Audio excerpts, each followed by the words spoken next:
Je suis passionné des animaux. C'est la passion qui m'a amené vers l'élevage des bovins.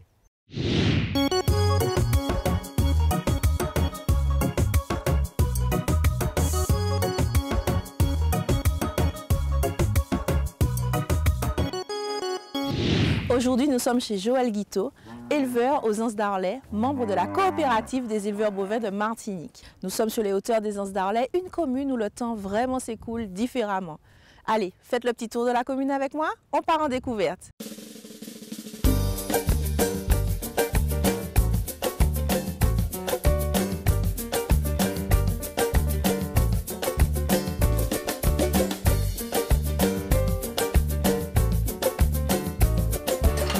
Bonjour, Joël. Iska, enchantée. Oui. Merci de me recevoir sur ta propriété.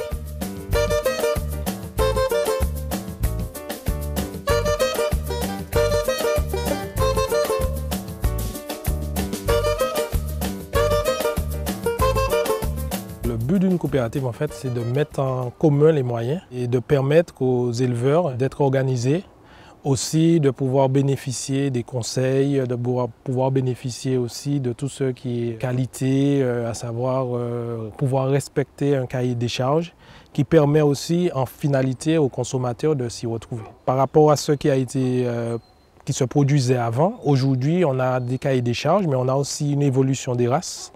Donc on a fait du croisement industriel entre une race qui était un peu plus présente, donc la Brahmane de la Martinique, et puis les taureaux de type européen, blond ou charolais ou limousin, donc tout ce qui est de type européen, on va dire. C'est ce qui permet d'avoir une belle viande, alors à la fois juteuse, savoureuse, ça je le dis parce que c'est vrai que j'adore ça, la grillade Voilà. de bœuf par exemple, Oui.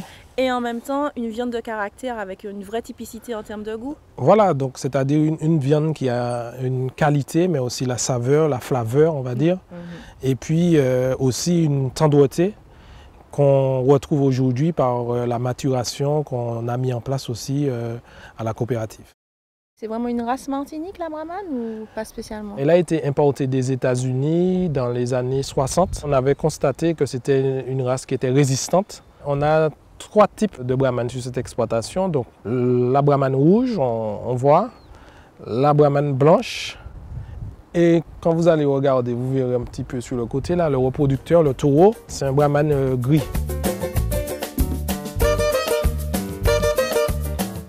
Moi, je suis naisseur. Ça veut dire que mon travail, c'est de la naissance jusqu'au sevrage. D'accord. Ça fait déjà à peu près 15 ans que j'ai débuté. J'ai été installé en tant que jeune agriculteur en 1999. C'est quelle surface à peu près?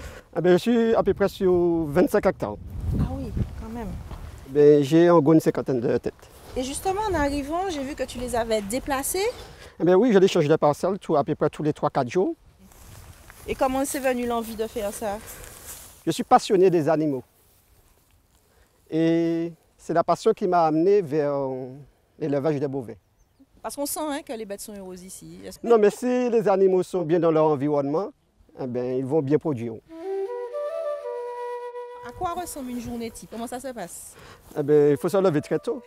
Parce qu'il faut déjà aller voir les animaux s'il n'y a pas de problème. Parce qu'il faut les surveiller parce qu'il y a des veulages. Velage, c'est quoi? Les veulages, c'est les mères qui mettent bas. Ah, ok, d'accord. Voilà. Et parfois, il y a des complications. Parfois, la mère ne se laisse pas faire.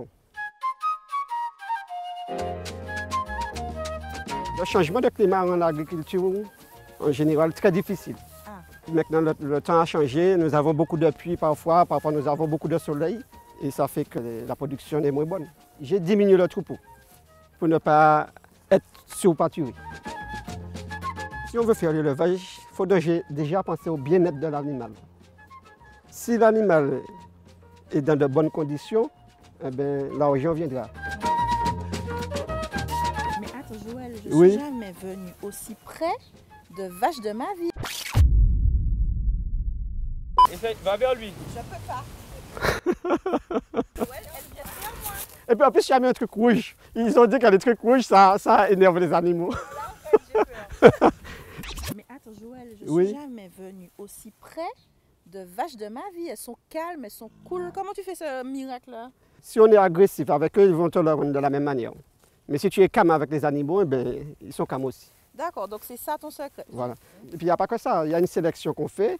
Je garde les plus dociles.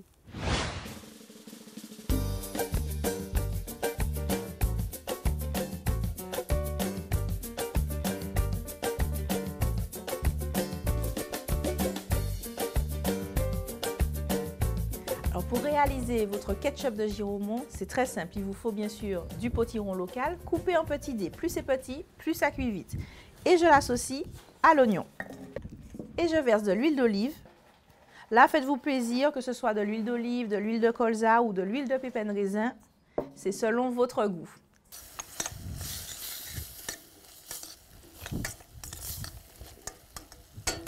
Alors on va ajouter du vinaigre de cidre, généreusement, histoire de bien couvrir à mi-hauteur. Tout le secret de mon ketchup aux accents caribéens est là, dans mon mélange d'épices. Bois d'Inde, clou de girofle, gingembre, curcuma. Regardez comme mon Giraumont est bien rôti, ultra parfumé. J'y ajoute de la purée d'ail.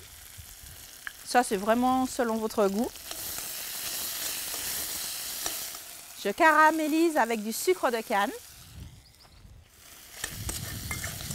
N'oubliez pas de saler généreusement. Le Giraumont est bien compoté, parfaitement parfumé. Il ne reste plus qu'à couvrir à mi-hauteur d'eau et laisser mijoter pour vraiment profiter de toutes ces saveurs. Et si, comme moi, vous aimez les sauces bien relevées, ajoutez une pointe de piment de Cayenne.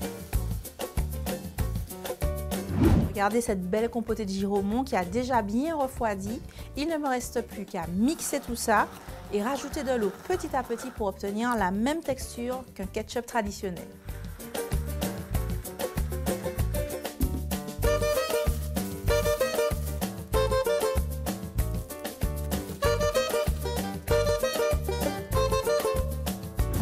J'ai été gâtée par mon boucher, hein.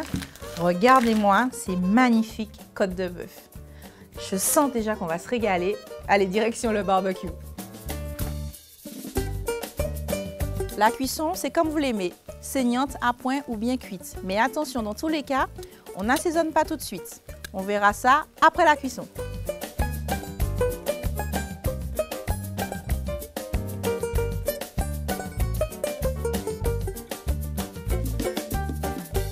Elle est cuite à point, moelleuse à souhait. Il ne me reste plus qu'à l'assaisonner avec du sel et 5 baies pour une saveur un peu plus douce. Et voilà le résultat. En accompagnement de ma belle côte de bœuf, j'ai choisi des Christophines grillées. Je finis mon assaisonnement avec du gros thym. J'ai fait mon marché dans le jardin de Joël, forcément. Gros thym, bouquet garni, un peu de piment doux. La patate douce, grillée également au feu de charbon et confite à cœur.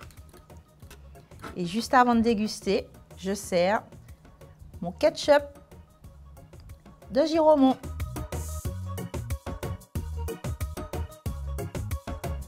Et voilà, j'espère que cette recette vous aura plu et surtout qu'elle vous aura inspiré. On se retrouve très très vite pour une nouvelle expérience martiniquaise pour découvrir ma Martinique à moi, celle que j'aime. À très vite. Mouah.